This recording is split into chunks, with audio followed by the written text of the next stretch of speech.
Nous avons fait une plaquette commune sur les sections européennes pour mettre en valeur ce pôle d'enseignement des langues. Donc je peux vous en faire passer. J'en veux bien. Merci.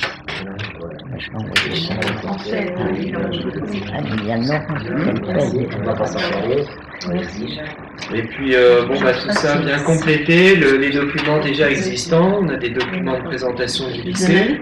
On a fait faire une plaquette sur les enseignements d'exploration. Ça aussi c'est nouveau pour que les familles qui arrivent aux portes ouvertes, pour les collégiens qui arrivent au lycée, connaissent l'ensemble de l'offre sur les deux lycées. Et puis nous avons également une nouveauté dans le domaine de l'enseignement des sciences, puisque toujours à la rentrée 2013, nous avons ouvert une classe de robotique. En fait, c'est une classe de culture scientifique, un projet initié par le rectorat de l'Académie de Dijon, qui vise à promouvoir les formations scientifiques, les métiers des sciences, notamment en direction des jeunes filles, puisque au lycée de Colleron, on a encore une majorité de filles. Donc, nous avons proposé aux élèves de s'inscrire dans cet atelier. On a un groupe de 27 élèves. Sur les 27, je crois qu'il y a 12 ou 13 filles. Et les élèves travaillent sur la programmation des robots. Ils ont d'abord construit des maquettes et maintenant ils apprennent à les programmer avec le partenariat d'enseignants-chercheurs. Donc nous avons signé cette semaine une convention avec l'INRIA, qui est un grand institut sur la robotique, l'informatique, l'automatique, qui est situé à Bordeaux. Et nous avons déjà reçu des enseignants-chercheurs qui sont venus faire des démonstrations à partir de robots. Donc vous savez, il y a le robot très connu Nao qu'on voit souvent dans les salons, à la télévision. Donc ils sont venus faire une démonstration avec. Et puis nos élèves, ils travaillent sur des robots plus modestes, bien sûr, mais qu'ils ont construits et qu'ils commencent à programmer avec l'objectif de faire une chorégraphie de robots. Ils veulent faire danser les robots. Donc ça a été relayé par la presse. Ils ont fait des articles dans le journal du centre et puis sur le site internet de l'INRIA aussi. Comment il s'appelle cet institut de Bordeaux? J'ai pas retenu le nom. C'est INRIA. INRIA. Donc ça veut dire Institut National de Recherche en Informatique et Automatique. Voilà, donc ça ce sont les grands faits qui ont marqué cette année, sachant que l'année dernière, je crois que je vous avais déjà présenté la nouvelle option de terminale littéraire sur le droit, droit et grands enjeux du monde contemporain, ce qui nous permet d'avoir un partenariat avec la fac de droit de Nevers. Et puis l'autre nouveauté, c'est que toujours dans le domaine informatique, c'est l'option ISN en terminale S, c'est informatique et sciences du numérique.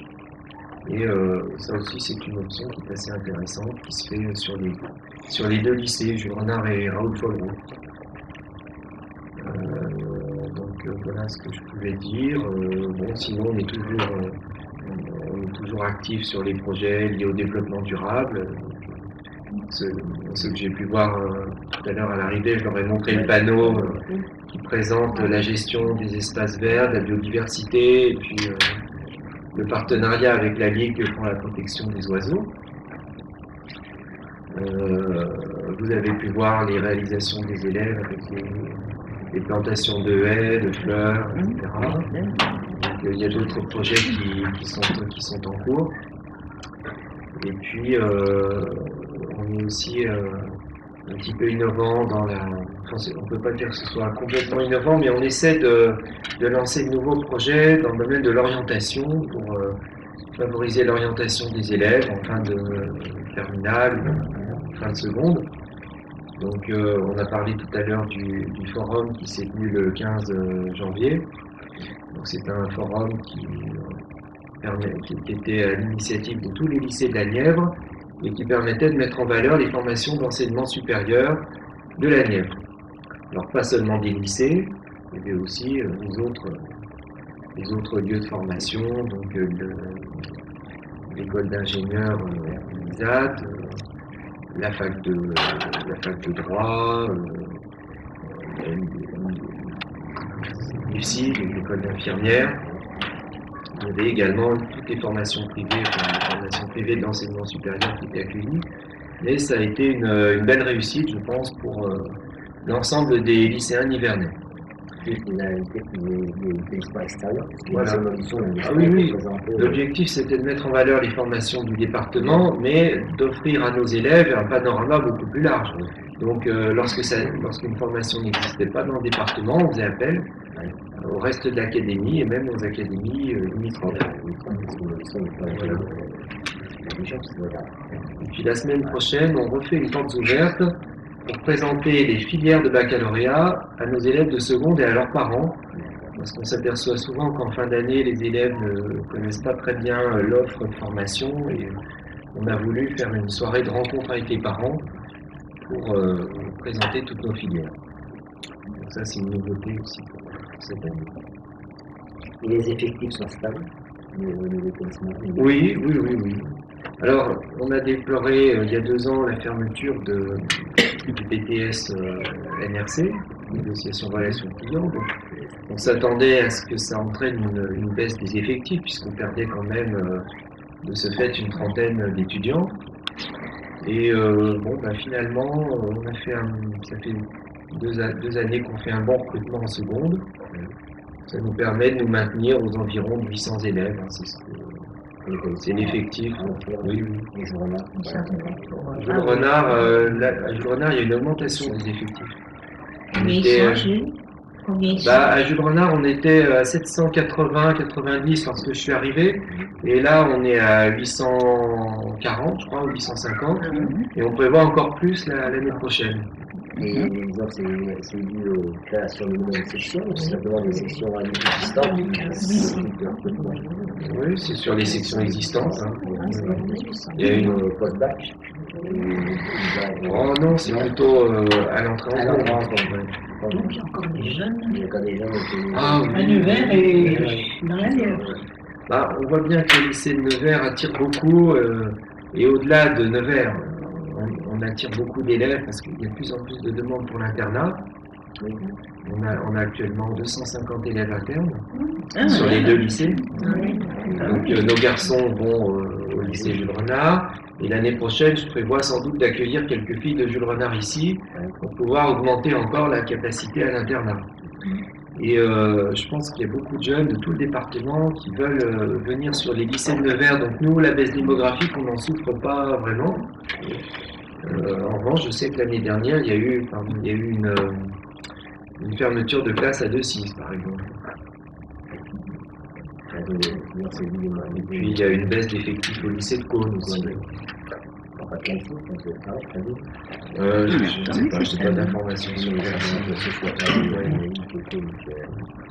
mais c'est vrai que sur les lycées de Nevers, il y a quand même de fortes demandes.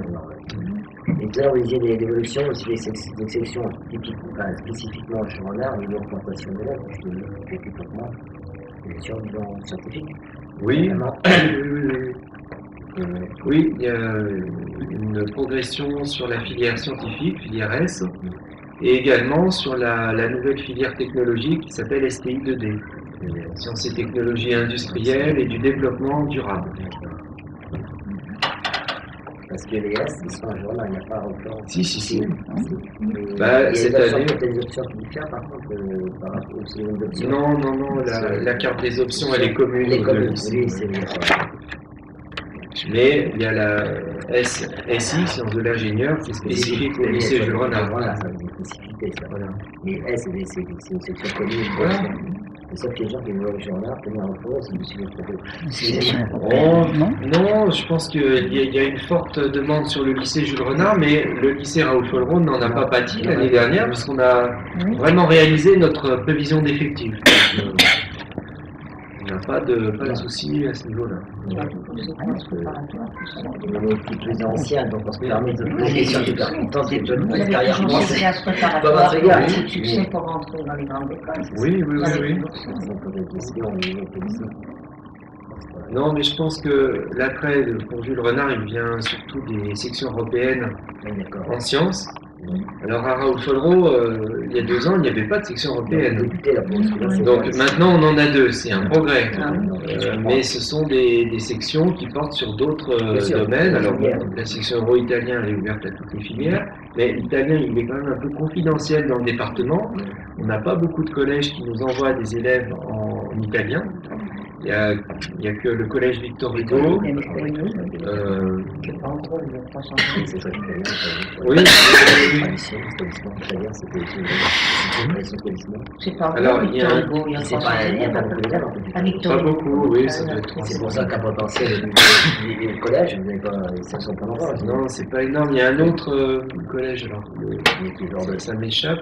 Et puis il y avait aussi Château-Chinon. Oui, mais on venait Mais Château-Chinon, je crois qu'ils vont le fermer parce qu'ils ne trouvent pas d'enseignants en italien. Donc, Qu'espagnol, par contre, on a toujours non ah oui, c'est les courlis aussi, les courlis à italien. Mais en espagnol, on trouve un peu plus. Oui. Ah bah, en espagnol, c'est plus facile. C'est facile, pour leur côté, on va plus de Oui, l'espagnol.